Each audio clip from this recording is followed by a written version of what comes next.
అందుచేత సత్యం మరుగులు పడిపోతుంది. ఏం మరుగులు పడిపోతుంది? మాటకు ముందు ధర్మశాస్త్రము కొట్టివేయబడిను అంటుంటారు. ప్రతి క్షణం దాని గురించి ఆలోచన చేస్తూనే ఉన్నారు. ఏం కొట్టివేయబడింది? ఒకటే కొట్టేసింది, ఇంకేం కొట్టలే. అది సమయాల కాలంలోనే చెప్పాడు. చెప్పాను కదా, ఏమర్పించడు కంటే బలులు అర్పించుల కంటే మాట వినుట శ్రేష్టము. అక్కడ ప్రారంభమైంది సౌలును బట్టి. తర్వాత ప్రవక్తలు ప్రవచిస్తూనే ఉన్నారు. యెషయా ప్రవచించాడు. యెషయా 66వ అధ్యాయంలో ఎద్దును వధించువాడు నరుని చంపినవాడే. ఎవరిని వధించిన వాడు? ఎద్దుని ఎక్కడ వధిస్తారు?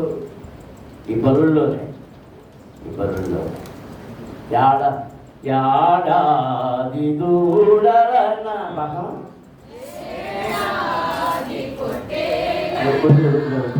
నేను పాల్గొన్నప్పుడు పాడుతుంది.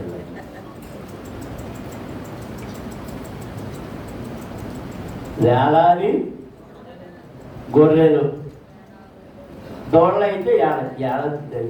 ఈ గొర్రెలు మేకలు ఇవన్నీ కూడా ఏ అపవిత్రత అంటని, కళంకం అంటని. అంటే ఏడాది దడితే అవి కళంక భరితమైపోతాయి. అంటే అది ఏడాది దాటకుండా వాటిని బలి అర్పించడానికి అర్హమైనవి. దేవునికి స్తోత్రం, హల్లెలూయా. అయితే ఆ వంక మీద సౌలు ఏం చేశాడంటే, దేవుడు తన ఆస్తిపాస్తులు పట్టుకొచ్చేసాడు పిలిచి. అప్పుడు అన్నాడు, బలులు అర్పించుట కంటే మాట వినుట శ్రేష్టము. దేవునికి స్తోత్రం. సరే, విలాప వాక్యములు 1వ అధ్యాయము 4వ వచనం 5వ వచనాన్ని మనం చదువుదాం. అందరూ బైబిల్ గ్రంథాలు తెరవండి, జాగ్రత్తగా చూడండి, జాగ్రత్తగా చదవండి. బైబిల్ మూసేసి పక్కన పెట్టొద్దు. బైబిల్ తీసుకుని ఉంచుకోవాలి. వాటిని ముందే చదువుతున్నప్పుడు, చదవనప్పుడు వాక్యాన్ని మీరు కూడా చదవాలి. చదవమ్మా. నియామక కూటములకు ఎవరునూ రారు గనుక సీయోను మార్గములు ప్రలాపించుచున్నవి, పట్టణపు గుమ్మములన్నీ పాడైపోయారు. యాజకులు నిట్టూర్పు విడుచుచున్నారు, దాని కన్యకలు దుఃఖాక్రాంతులైరి, అదియు వ్యాకుల భరితురాలాయ. దాని విరోధులు అధికారులైరి, దాని శత్రువులు వర్ధిల్లుతున్నారు. దాని అతిక్రమము విస్తారమని యెహోవా దానిని శ్రమపరచుచున్నాడు.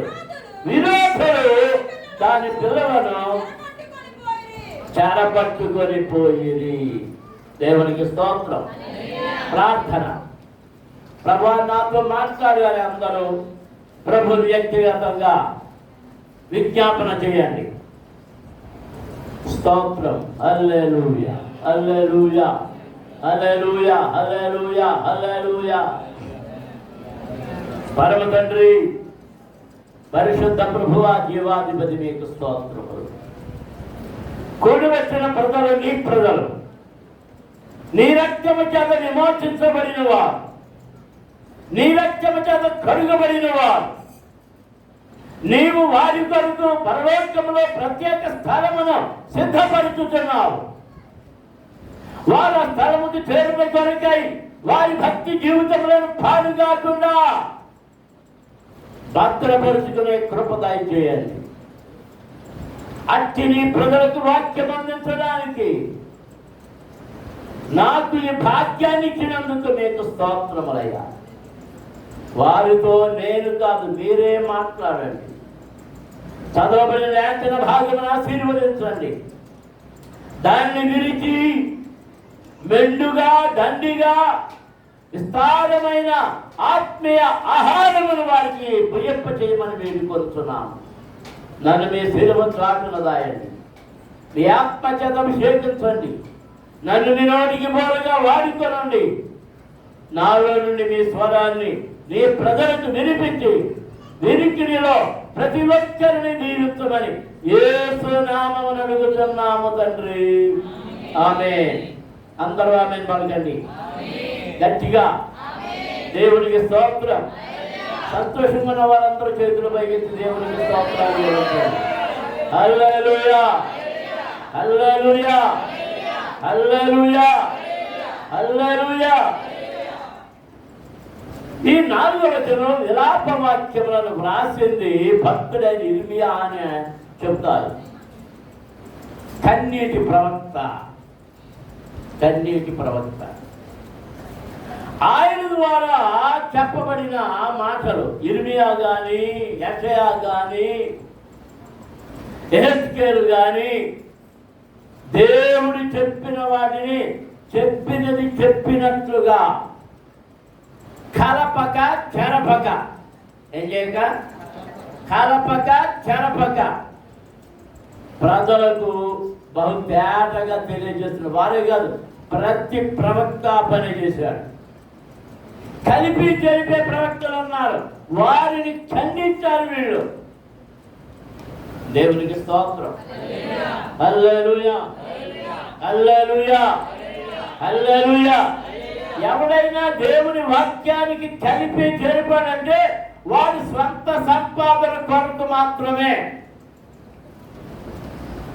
దేవుని చిత్తాన్ని నెరవేర్చడం కొరకు కాదు.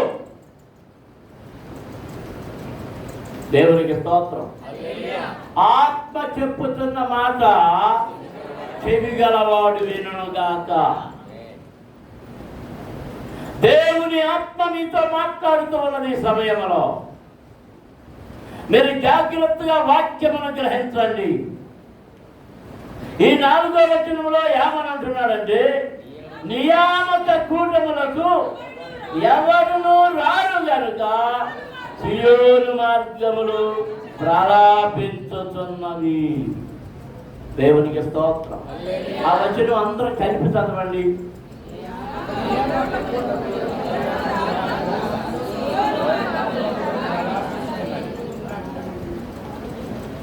వచనం అన్నాను నేను. వచనం అదేనా?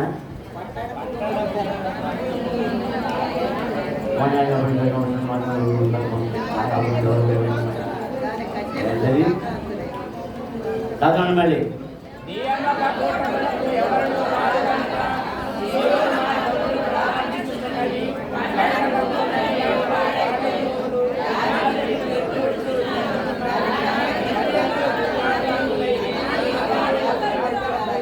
దేవునికి స్తోత్రం. హల్లెలూయా.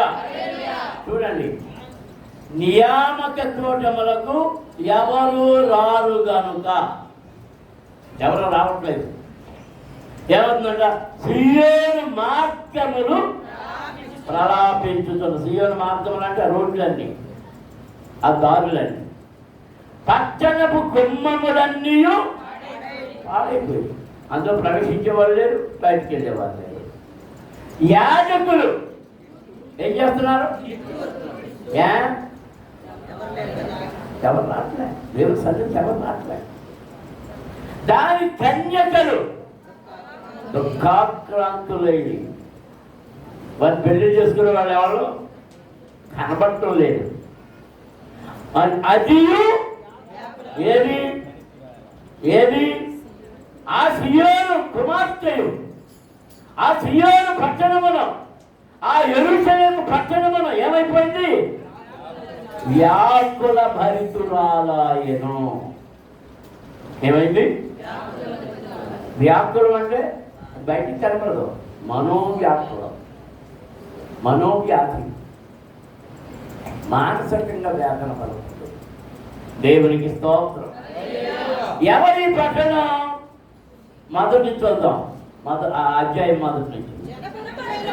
జనభరితమైన పట్టణము, ఎత్తు ఏకాకి అయి దుఃఖాక్రాంతమాయను, అది విధవరాలి వంటిదాయను, అన్యజనులలో ఘనత చెక్కినది, సంస్థానములలో రాజకుమార్తె అయినది, ఎత్తు పన్ను చెల్లించినదైపోయాను. రాత్రి అందు అది బహుగా ఎత్తుచున్నది, కన్నీరు దాని చంపల మీద కారుచున్నది. దాని విడిచాండ్రందరిలో దాని నాదార్చు వాళ్ళకుడును లేడు. దాని చెలితాండ్రందరూ దాని మోసపుచ్చిరి, వారు దానికి శత్రువులైరి. యూదా బాధనుంది, దాసురాలై చెరలోనికి పోయి ఉన్నది, అన్యజనులలో నివసించుతున్నది, విశ్రాంతి నందకపోయాను. దాని తరుము వారందరూ ఇరుకుతూ అట్లా దాని కాలసికొందరు. దేవునికి స్తోత్రం. అందరము స్తోత్రాలు చెల్లిస్తున్నాం. హల్లెలూయా, హల్లెలూయా, హల్లెలూయా, హల్లెలూయా, హల్లెలూయా. ఎవరి పట్టణం? ఎవరి పట్టణం? ఇది నేను కోరుతున్న స్థానం, ఇది నా విశ్రమ స్థానం, ఎక్కడనే నేను నివాసం ఉంటాను అని చెప్పినటువంటి యెరూషలేము పట్టణం, ఆయన మందిరము కట్టబడిన స్థలము. అదో దావీదు మందిరము కట్టడము కొరకు ఎన్నెన్నో సమకూర్చాడు. టన్నుల కొద్ది బంగారం, వేలాది టన్నుల వెండి, ఎత్తడి, ఇనుము, విస్తారమైన కలప, వెలగలిగిన రాళ్ళు, ఇవన్నీ సమకూర్చాడు. దాన్ని కట్టలేకపోయాడు. అతని నేరములను బట్టి, అతని దోషములను బట్టి, అతని అవిధేయతను బట్టి దేవుడు అతనిని మందిరమును కట్టడానికి అనుమతించలేదు. దేవునికి స్తోత్రం. హల్లెలూయా, హల్లెలూయా. మన జీవితాల్లో మనము కొన్ని ఆశీర్వాదాలు కోల్పోవడానికి కారణం మన అపరాధములే, మన దోషములే, మన మరకలే, మన డాగులే. దావీదు చేతులు జోడించి ప్రార్థన చేస్తుంటే ఆయన అంటున్నాడు, నీ వ్రేళ్లకు అంటిన రక్తము నా కంటికి కనబడుచున్నది. నువ్వు మోకరించి ప్రార్థన చేస్తున్నావు, నీ చేతులు చేసిన పాపం ఆయన కళ్ళ ముందు కనబడుతున్నది.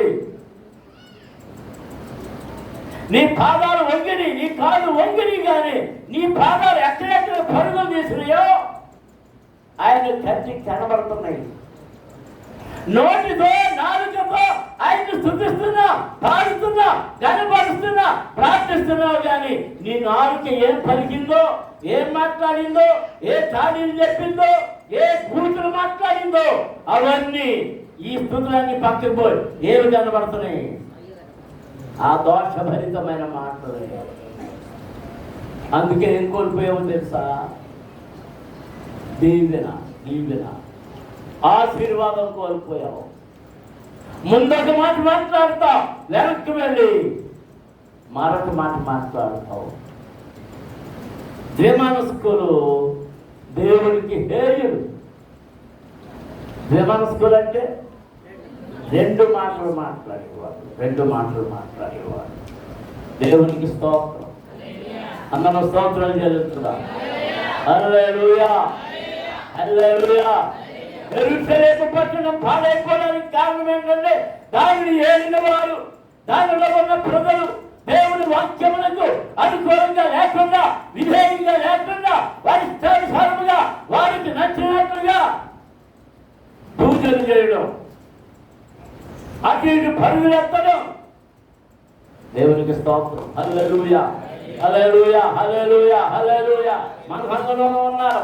అయ్యి బాబు అక్కడ పండుగ చూడండి ఎంత బాగా చేస్తున్నారు, ఆ కిస్మిస్ చూడండి ఎంత బాగా చేస్తున్నారు. ఏంటి ఈ గుడ్ ఫ్రైడే రోజుని ఎంత సిలువ మోసుగా నువ్వు మొయ్యి లేచిపోవడం సిలువ, అటు సిలువ మొత్తం కాదు.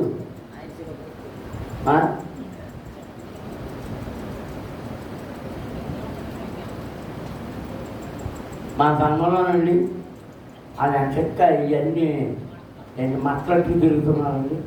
మనకి మట్టగా నువ్వు మట్ట పట్టుకున్నావు, మట్టు ఊడిపోతుంది. మట్ట పట్టుకున్నావు, మట్టు ఊడిపోతుంది.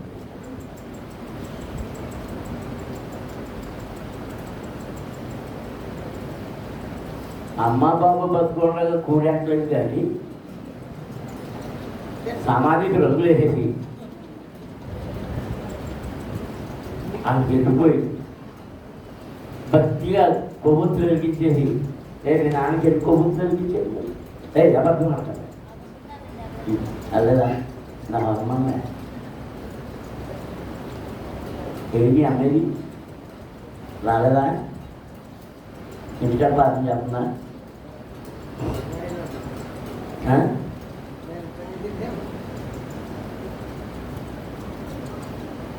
నువ్వు ఒక్కదానివి కనపడుతున్నాడు కదా,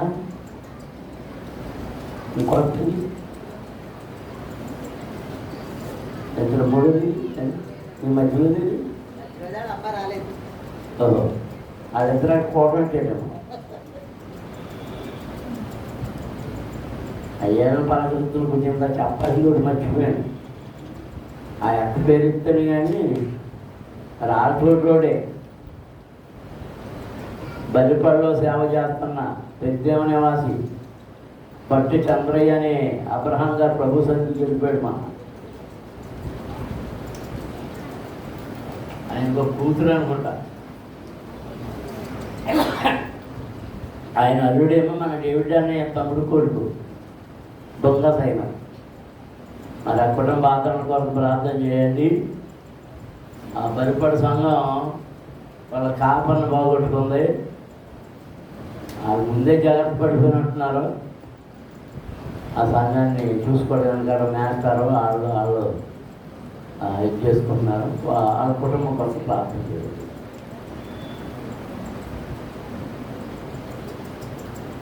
దేవుని వాక్యానికి దేవుని ఆజ్ఞకు మనం విధేయులమై ఇక్కడ ఎందుకు నియామక కూటములకు ఎవరును రాదు? వేడికి రావడం లేదు. ఇంత పలుచుకుందంటే కారణం ఏంటి? ఇది నియామక కూటమా కాదా చెప్పండి. ఆరాధన అనేది నియామక కూటము. దేవునికి స్తోత్రం.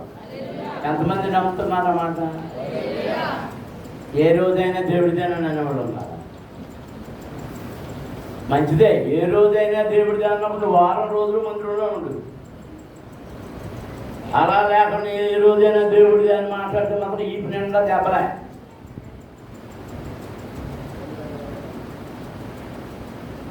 ప్రత్యేకించబడిన రోజు, దేవుని సన్నిధిలో గడపవలసిన రోజు, ఆయనను ఆరాధించే రోజు. దేవునికి స్తోత్రం. దీనిని ఏమని పిలుస్తారంటే ప్రభువు దినము. ఏ దినము చెప్పాలందరూ? దేనిని? ఆరాధన రోజుని. మొదటి రోజు అది రామన్ ప్రభుత్వం పెట్టింది, అంతేగాని ఇది కాదు. ఆరాధనకు కూడుకునే రోజు ఏ రోజును నిర్ణయించారు? ప్రభువు దినము. ఏ దినము? ప్రభువు దినము. దేవునికి స్తోత్రం. మన ప్రభువు దినమున మనం ఎక్కడికి వెళ్ళాలి?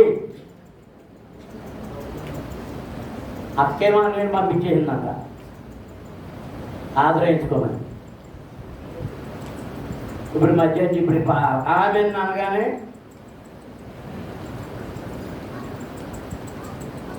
బస్సు అడ్డంగా ఆపేసి ఈ మధ్యన ఆ కండక్టర్ కర్మ కాలిపోయింది,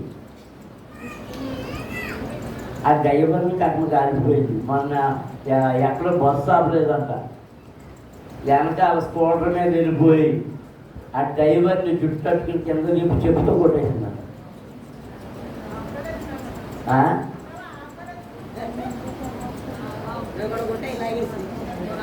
మరి నువ్వు కూడా అలాగే వెళ్ళిపోయి అప్పుడు నువ్వు ఏ సంఘం అమ్మ? సెకండో సంఘం ఇలాగే నేర్చుకున్నాడు అంటే నువ్వు బాగానే ఉంటావు.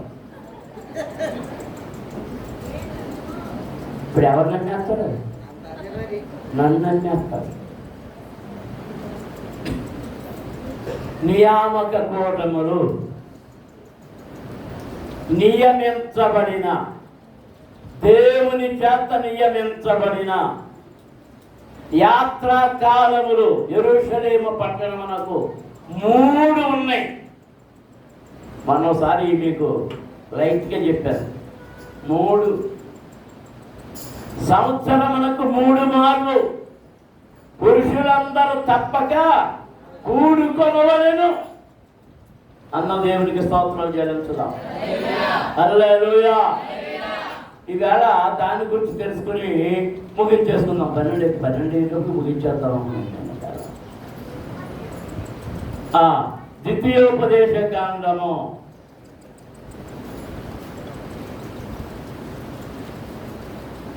1 ఇప్పుడు చెప్పినట్టున్నాను ఇది.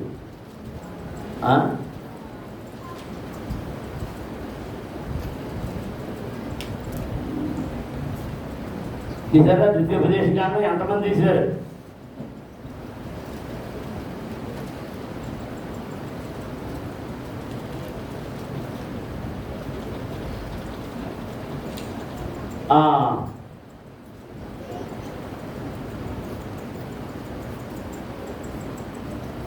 పదిహేను వచనం చదువుతాం. 16వ అధ్యాయం 15వ వచనం. నీ దేవుడైన యెహోవా నీ వచ్చుబడి అంతటిలోను నీ చేతి పనులన్నిటిలోనూ నిన్ను ఆశీర్వదించును కనుక యెహోవా ఏర్పరచుకొను స్థలమునకు నీ దేవుడైన యెహోవాకు 7 దినముల పండుగ చేయవలెను. 16 చదువు. చదువు. నీవు నిశ్చయముగా సంతోషింపవలెను. ఏటికి 3 మార్లు. ఏంటి? ఏటికంటే ఏడాదికి 3 మారులు అనగా పొంగలి రొట్టెల పండగలోను, వారముల పండగలోను, పర్ణశాలల పండుగలోను నీ దేవుడైన యెహోవా ఏర్పరచుకొను స్థలమున నీ మగవారందరూ ఆయన సన్నిధిని కనబడవలెను. వారు వట్టి చేతులతో యెహోవా సన్నిధిని కనబడక నీ దేవుడైన యెహోవా నీకు అనుగ్రహించిన దీవెన చొప్పున ప్రతి వాడును తన శక్తి కొలది ఇయ్యవలెను. దేవునికి స్తోత్రం. అందరం స్తోత్రం చెల్లించుదాం. హల్లెలూయా, హల్లెలూయా, హల్లెలూయా. 3 పండగలకు వెళ్ళాలి యెరూషలేముకు. ఎన్ని పండగలకి? ఖచ్చితం. ఇర్మియా విలపవాక్యాలు ఏమంటున్నాడు? నియామక కూటములకు ఎవరు రావడం.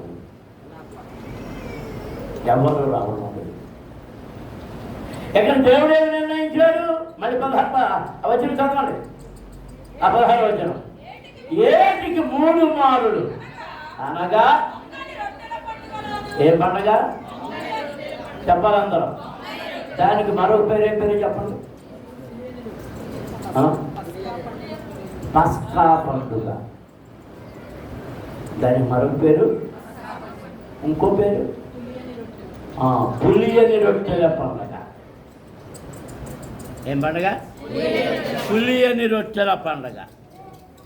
పులియని రొట్టెలన్నా ఆ పండగే, పస్కా పండుగ అన్నా ఆ పండగే, పొంగని రొట్టెలు పండుగ అన్నా. మన రొట్టెలు సాధారణంగా ఏం చెప్తాయి? మన రొట్టెలన్నీ నువ్వు దోశే పొంగుద్దా లేదా? అదేంటి నీ ఏంటది పెసరట్టు పొంగుద్దా లేదా? మాట ఇది అనుమానం వచ్చింది మీకు. ఇప్పుడు నేను ప్రశ్న వేస్తాను. మీరు పెసరట్టు చేయాలనుకున్నారు, దోశ చేయాలనుకున్నారు, పిండి ఎప్పుడు ఇచ్చేస్తారు? రాత్రి ఇచ్చేస్తారా లేదా? రాత్రి ఎప్పుడైతే మీరు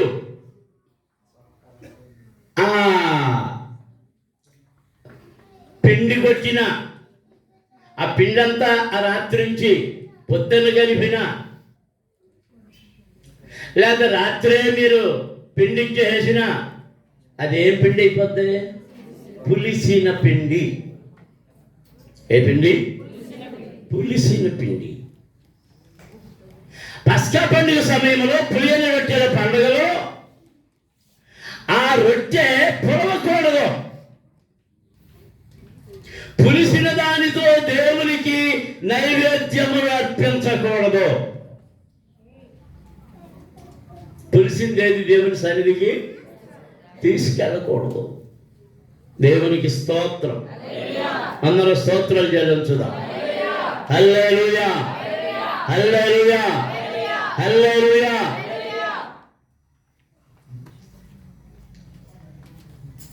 ఈ పులియని రొట్టెల పండుగ కూడా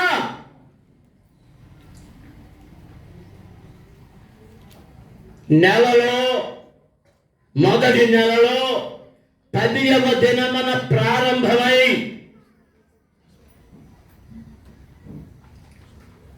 14వ రోజు రాత్రి సిద్ధపడి 15వ రోజున, అంటే నా లెక్క ప్రకారం అయితే పౌర్ణమి రోజున పస్కా పశువును వధించాలి, మహాపండగ చేయాలి. దేవునికి స్తోత్రం.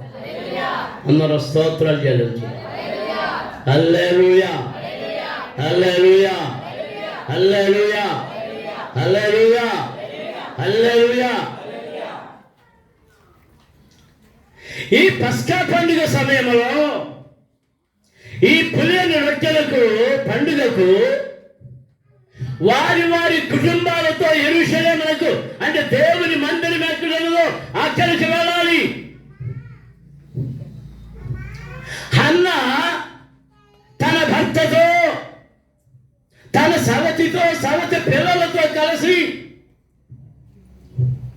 ఆ పండుగకు ఎక్కడికి వెళ్ళేది చెప్పండి? షిలోహు. అప్పుడు ఎక్కడ ఉంది దేవుని మందిరం? షిలోహులో ఉంది. అన్నం దేవునికి స్తోత్రాలు చెల్లించుదాం. హల్లెలూయా, హల్లెలూయా. అక్కడికి వెళ్ళిన తర్వాత అక్కడ ఏమి చేసింది హన్నా? ఏం చేసిందో తెలుసా? మీకు ఎప్పుడైనా చెప్పారా లేదా? దేవుని సన్నిధిలో ఆ మందిరావరణంలో చుట్టూ, మందిరం లోపలికైతే వెళ్ళడానికి వీల్లేదు, కానీ మందిరము చుట్టూ పరిచర్య. దేవునికి స్తోత్రం. అందరూ స్తోత్రాలు చెల్లించుదాం. హల్లెలూయా, హల్లెలూయా, హల్లెలూయా, హల్లెలూయా.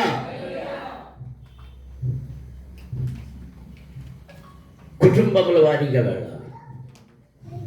అక్కడికెళ్ళి ఈ పొంగని రొట్టెలు తిని ఆఖరి రోజున, ఆ పండుగ రోజున ఆ పస్కా బలి పశువును వధించి చేదు కూరలతో ఆ కుటుంబం అంతా తినాలి. దేవునికి స్తోత్రం. హల్లెలూయా. ఈ పండుగల గురించి మనకి ఈ అధ్యాయంలో 16వ అధ్యాయంలోనే ఆ 3 పండుగల గురించి వ్రాయబడింది. ఇంటికి వెళ్ళిన తర్వాత చదువుకోండి. 16వ అధ్యాయం ప్రారంభం చదవండి. 16వ అధ్యాయం ప్రారంభం. మీరేం చదువుతున్నారు? అబీబు నెలను ఆచరించి నీ దేవుడైన యెహోవాకు పస్కా పండుగ ఆచరింపవలెను. ఏలయనగా అబీబు నెలలో రాత్రి వేళ నీ దేవుడైన యెహోవా ఐగుప్తులో నుండి నిన్ను రప్పించెను.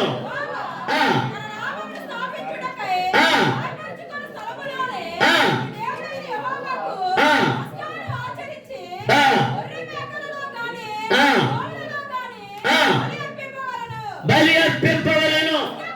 పస్కా పండుగలో పొంగినది ఏదైనను తినకూడదు. దేవునికి స్తోత్రం. హల్లెలూయా. పులిసిందేది తినకూడదు. పులిసిందేది తినకూడదు. అప్పటికప్పుడు సిద్ధపరచబడాలి. అందరూ దేవునికి స్తోత్రాలు చెల్లించాలి. హల్లెలూయా. అందరూ స్తోత్రాలు చెల్లించాలి.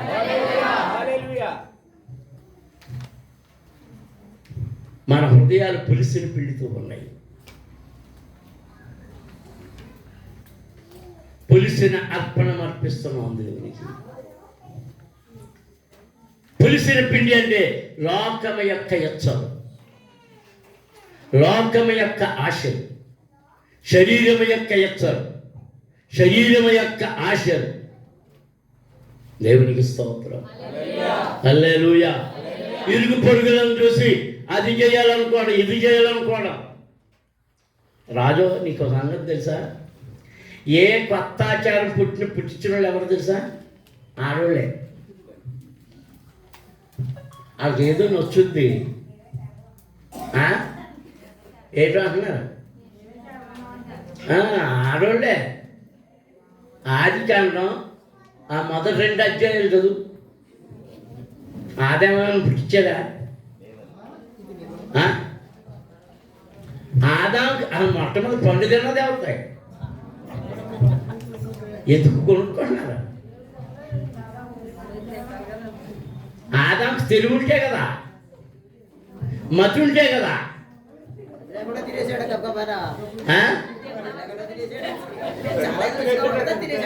ఆవిడ తింటా అబ్బోయ్ ఎంత బాగుందో, అబ్బాయి తిన అంటే అది ఏంటి కాదు కూడా అనకుండా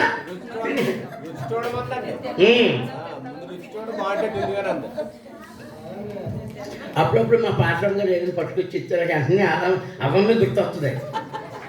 అవ్వమ్మ కూడా వేయచ్చు ఉంటుంది కదా అని. ఎందుకంటే ఆవిడ నవ్వులతో పట్టుకొచ్చి అక్కడ ఇస్తుంది అనమాట. అంటే అక్కడ ఏదో గొణుగుతున్నారు ఎవరు మేతగారా?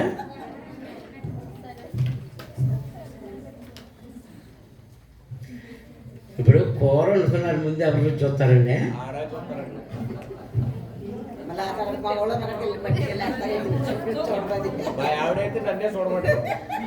ఏమంటే అందులో ఏదైనా తేడా ఉంటుంది కొట్టేద్దానా?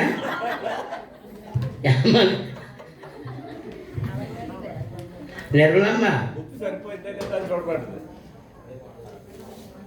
దేవునికి స్తోత్రం.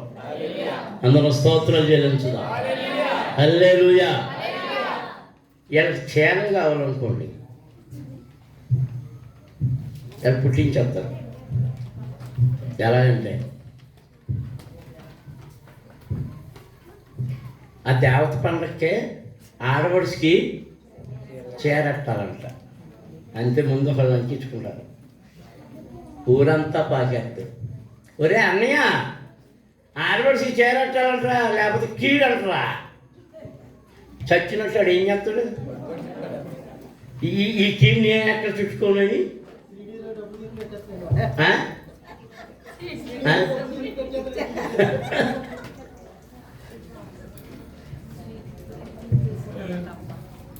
దేవునికి స్తోత్రం.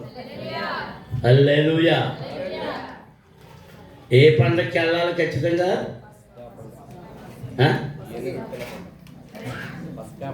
పస్కా పండుగ ఎక్కడికి వెళ్ళాలి? దేవుని మందిరం ఎక్కడ ఉన్నదో, యాత్రా స్థలముగా దేనిని నిర్ణయించారు? ఇశ్రాయేలు ప్రజలకు యెరూషలేము మందిరం కట్టిన తర్వాత వారికి యాత్రా స్థలముగా యెరూషలేమును నిర్ణయించి అక్కడ సొలొమోను చెప్పిన మాట ఏంటంటే, నీ ప్రజలమైన మేము దేవా నీ సన్నిధిలోనికి వచ్చి మేము ప్రార్థించినప్పుడు కరువైనా, వ్యాధైనా, బాధైనా, ఏదైనా, యుద్ధమైనా నీ సన్నిధిలో ప్రార్థించినప్పుడు మా ప్రార్థన విని జవాబివ్వు. దేవునికి స్తోత్రం. అమలు స్తోత్రం జరుగుతు. హల్లెలూయా. అది పులియని రొట్టెల, పొంగని రొట్టెల పండగ. ఆ పండుగలో పొంగినది ఏదైనానో తినకూడదు. సరే, అవి ఇంటికి వెళ్ళిన తర్వాత అవన్నీ చదువుకుంటే మంచిది. మరి ఇప్పుడు నేను 4వ వచనం చదువుదాం. నీ ప్రాంతములన్నిటిలో 7 దినములు. ఎన్ని దినాలు అంటే ఎన్ని రోజులు చేయాలి పండుగ? 7 రోజులు. మొదటి తేదీ సాయంకాలమున వధించిన దాని మాంసములో కొంచెమైనను ఉదయము వరకు మిగిలి ఉండకూడదు. రాత్రి అయిపోవాలి. పొద్దున్నకి తింటాకి, సర్దిగుళ్ళు తింటాకే ఉండకూడదు. చద్దిది ఏది తినకూడదు. నీ దేవుడైన యెహోవా నీకిచ్చుచున్న పురములలో దేనియందైనను పస్కా పశువును వధింపకూడదు. నీ దేవుడైన యెహోవా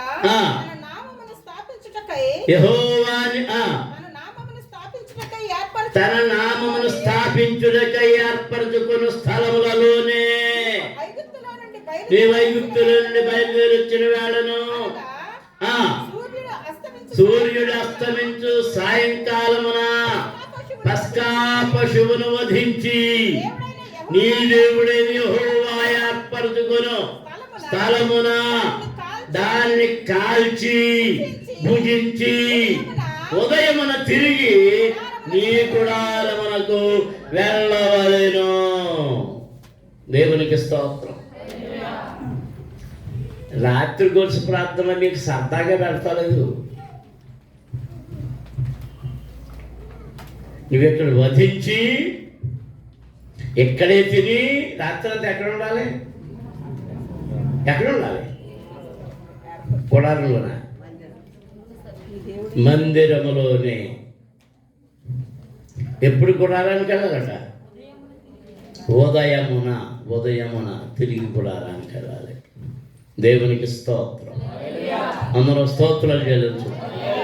వాక్యాన్ని సరిగ్గా చదవం, దాన్ని అర్థం చేసుకోం, దాన్ని మనకి ఇష్టం వచ్చినట్టుగా మార్చేసి ఇచ్చేస్తాం. 3 పండుగలు అన్నాను కదా, ఇది మొదటి పండుగ. ఇంకా ఏముంది? 7వ దినము నీ దేవుడైన యెహోవాకు ప్రతిష్ఠిత దినము. అందులో నీవు జీవనోపాధి అయినా చేయకూడదు. దేవునికి స్తోత్రం. ఇక రెండవ పండుగ పేరు ఏం పేరు ఉంది అక్కడ? వారముల పండుగ. ఏం పండుగ? దానికి మరో పేరు ఏం తెలుసా? కోత పండుగ. ఏం పండుగ? కోత పండుగ. ఇప్పుడు చదవండి. 7 వారములను నీవు లెక్కింపవలెను. పంట చేను పైన కొడవలి మొదలు వేసినది మొదలుకొని 7 వారములు లెక్కించి నీ దేవుడైన యెహోవాకు వారముల పండుగ ఆచరించుటకై నీ చేతనైనంత స్వేచ్ఛార్పణములను నీ దేవుడైన యెహోవా నిన్ను ఆశీర్వదించిన కొలది దానిని ఇయ్యవలెను. దేవునికి స్తోత్రం. మొదటి పరపటికెళ్ళి చేయాలి. అది మందిరంలో పెట్టేస్తే దాన్ని ఎప్పుడు ఆడిస్తాడు? విశ్రాంతి దినము వెళ్ళిన మరుసటి దినమున దానిని యెహోవాకు అర్పణంగా ఆడిస్తాడు. ఈ 7 వారాలు నీ దేవుని సన్నిధికి వెళ్ళినప్పుడల్లా నువ్వు ఇవ్వగలిగినది ఇస్తూనే ఉండాలి. అప్పుడు నీవును నీ కుమారుడును నీ కుమార్తెయును నీ దాసుడును నీ దాసియు నీ గ్రామంలోనున్న లేవీయులను నీ మధ్యనున్న పరదేశులను తల్లిదండ్రులు లేని వారును విధవరాండును నీ దేవుడైన యెహోవా తన నామమును స్థాపించుటకై ఏర్పరచుకుని స్థలమున నీ దేవుడైన యెహోవా సన్నిధిని సంతోషింపవలెను.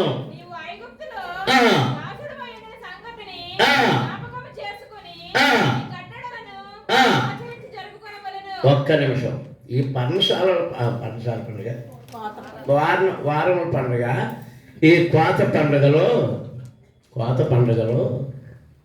ఎవరెవరు సంతోషించాలో అక్కడ చెప్పాడు. ఎక్కడికి వెళ్ళి సంతోషించాలి? వాళ్ళందరూ నియామక స్థలములో. నియామక స్థలం ఎక్కడుంది ఇప్పుడు? యెరూషలేములో. ఎవరెవరు వెళ్ళాలి? నీవు, నీ కుమారుడు, నీ కుమార్తె, నీ దాసుడు, నీ దాసి, గ్రామములో ఉన్న లేవీయులు, నీ మధ్య ఉన్న పరదేశులు, తల్లిదండ్రులు లేని వారు, విధవరాండ్రు,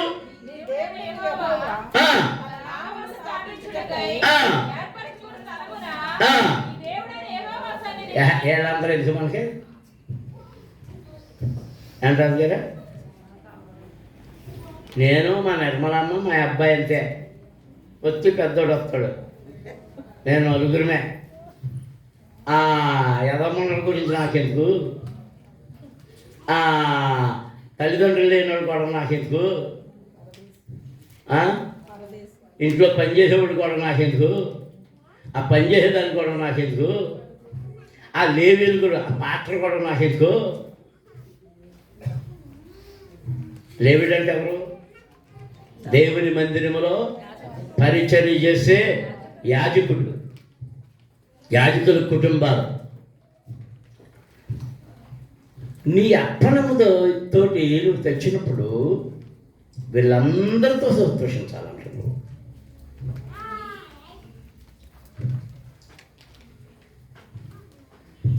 నువ్వు ఆదివారపు ఆరాధనకే వంతులేస్తావు. ఈ వారం నువ్వు వెళ్ళు, వచ్చే వారం నేను వెళ్తాను, పై వచ్చే వారం పెద్దోడు వెళ్తాడు, ఆ తర్వాత వచ్చే వారం చిన్నోడు వెళ్తాడు. మరి దేవుని ఆజ్ఞలు పాటించినట్టేనా? మాట్లాడరే.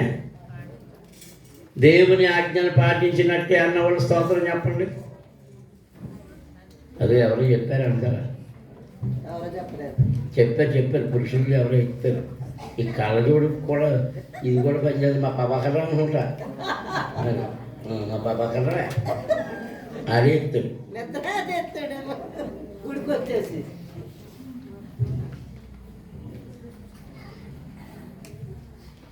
అంటే మందిరములో ఉన్న విధవరాండ్రు కానీ, అనాథలు కానీ, సేవకులు కానీ, గాయకులు కానీ, పరిచారకులు కానీ, పేదలు కానీ, ఆహారం లేని వారు కానీ ఎవరు ఉన్నా వారందరికీ మన రొట్టెలోని భాగాన్ని పంచి పెట్టాలి. మన ఆహారంలో భాగాన్ని వారికి ఇవ్వాలి. అందరూ దేవునికి స్తోత్రం చెల్లించాలి. మీరు ఇంటికి వెళ్ళాక ఈ అధ్యాయం మళ్ళీ చదవండి. సరే, 3వ పండుగ పర్ణశాలల పండుగ 13వ వచనం చదువుదాం.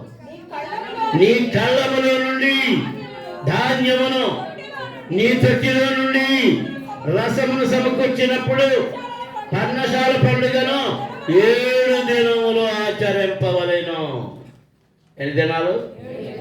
7 దినాలు. ఈ పండుగలో ఆ. నీవును ఆ. కుమారుడును ఏ ఇందులో కూడానా? అన్ని పండుగల్లోనూనా? అన్ని పండుగలు. నీవును, నీ కుమారుడును, నీ కుమార్తెయు. ఇంతకీ మీ ఆవిడ అనలేదు ఇందులో? ఆవిడ లేదా?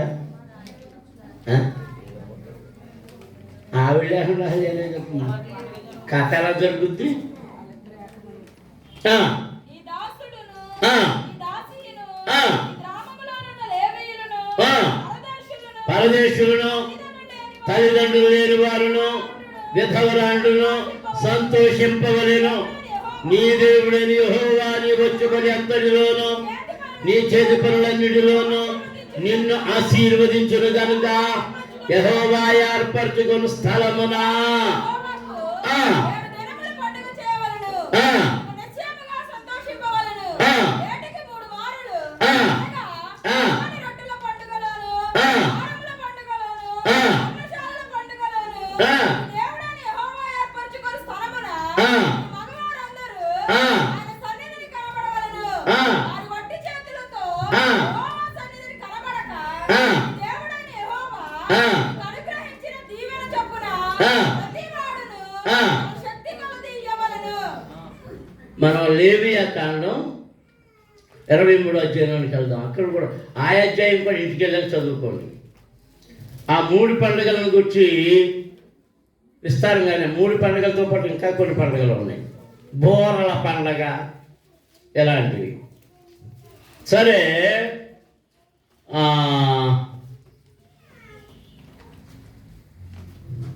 39వ వచనం, 23వ అధ్యాయం 39వ వచనం. 7వ నెల 15వ దినమున మీరు భూమి పంటను కూర్చుకొనగా 7 దినములు యెహోవాకు పండుగ ఆచరింపవలెను. మొదటి దినము విశ్రాంతి దినము, 8వ దినము విశ్రాంతి దినం. ఈ జాగ్రత్తగా గుర్తుపెట్టుకున్నాం అందరం. మొదటి దినము విశ్రాంతి దినం, 8వ దినము విశ్రాంతి. 8వ దినం ఏ రోజు వస్తుంది మరి? అది వారానికి మొదటి రోజే. మళ్ళీ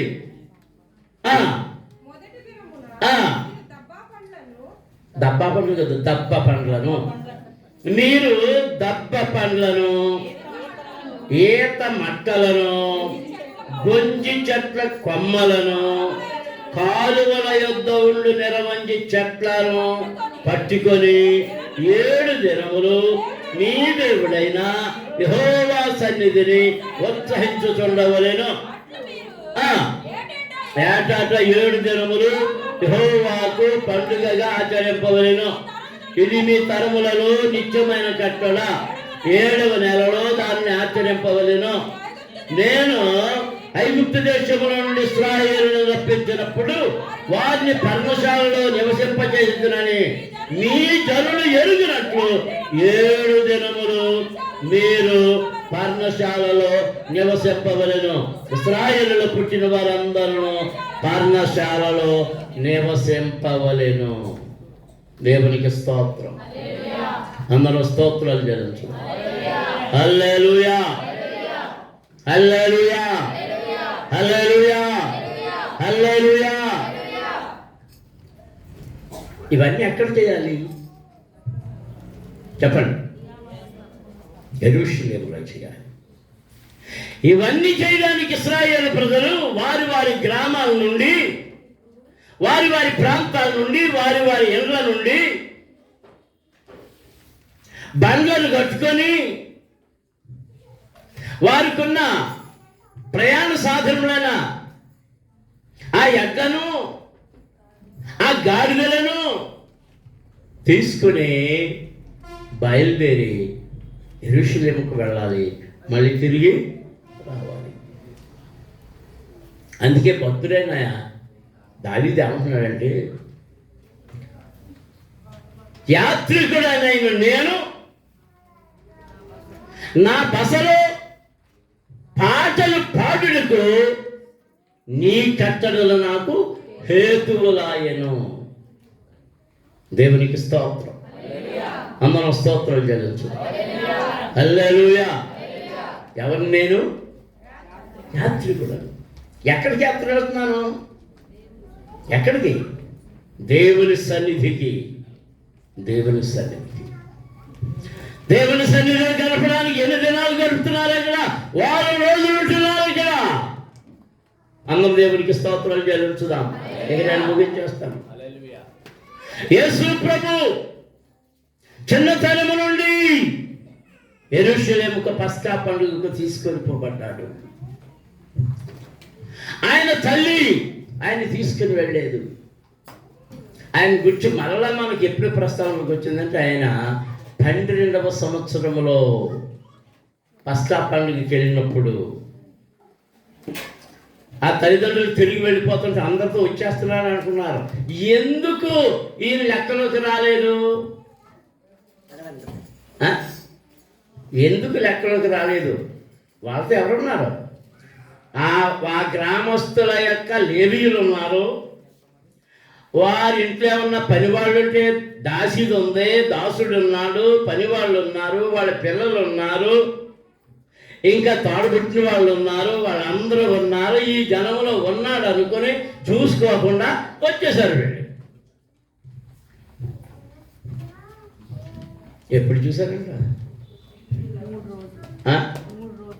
3 రోజులు ప్రయాణం చేశాక మరి ఎందుకు వచ్చిందో. మరి ఆయన రోజు తల్లిని పలకరించడం అలవాటేమో, ఏంటి కనపడతలేదు, పలకరించట్లేదని నెతుక్కుందో ఏముందో. అప్పుడు నెతితే వాళ్ళలో లేడైనా. మనల్ని రక్షించడానికి భూలోకానికి దిగొచ్చిన దేవాది దేవుని జగద్రక్షకుడైన యేసయ్యే ప్రతి సంవత్సరము ప్రతి పండుగకు ఆయన యెరూషలేమునకు వెళ్ళారు. మీరు జాగ్రత్తగా ఆయన చరిత్రను చదవండి. పస్కా పండుగకు వెళ్ళారు, పర్ణశాల పండుగకు వెళ్ళారు, ఈ కోతకాలపు పండుగకు వెళ్ళారు, మందిర ప్రతిష్ట పండుగకు వెళ్ళారు. ఏ పండుగ ఆయన నిర్లక్ష్యం చేయలేదు. ఆయన వెళ్తూనే ఉన్నారు. మనకేది అక్కర్లే. ప్రతి సంవత్సరం వస్తున్నాను కదండి సభలకి, ఈ సంవత్సరమే కదండి, ప్రతి ఆదివారం వస్తున్నాను కదండి, ఏదో పని ఉందా పెళ్ళి అయిపోయి నీకు జరగదు. ఎవరిని నిర్లక్ష్యం చేసావు? అందుకే విలాపవాక్యములు అంటున్నారు, నియామక కూటములకు ఎవరును రావడం లేదు. ఎందుకు రావడం లేదు? వారి మనస్సులు చెడిపోయినాయి. వారు త్రావ తప్పిపోయారు, వారి మార్గము తప్పిపోయారు. దేవుని ఆజ్ఞలను నిర్లక్ష్యం చేస్తున్నారు. దేవుని నిర్లక్ష్యం చేస్తున్నారు. మోకరించండి, ప్రార్థన చేసుకుందాం. దేవుని బిడ్డ, దేవుని వాక్యమును నిర్లక్ష్యం చేస్తున్నావేమో, దేవుని ఆజ్ఞను నిర్లక్ష్యం చేస్తున్నావేమో. జాగ్రత్త. దేవుడు నీ యందు సంతోషించాలి కానీ నిన్ను బట్టి ఆయన దుఃఖించకూడదు. నీవు ఆయనను దుఃఖింపజేస్తున్నావా? ఆయనను బాధ పెడుతూ ఉన్నావా? నీ స్థితి ఏంటో నీవు దేవుని దగ్గర చెప్పుకో. మోకాళ్ళ మీద ఉండండి. అయ్యో, నియామక కూటములకు వెళ్ళలేకపోతున్నాను, నియమించబడిన వాటికి నేను హాజరు కాలేకపోతున్నాను, ఉపవాస కూడికకు రాలేకపోతున్నాను. ఎంత దౌర్భాగ్యులను! ఈ దౌర్భాగ్య స్థితిని నా నుండి తొలగించు ప్రభువా. నా మనస్సు అటు ఇటు పారిపోకుండా నన్ను నేను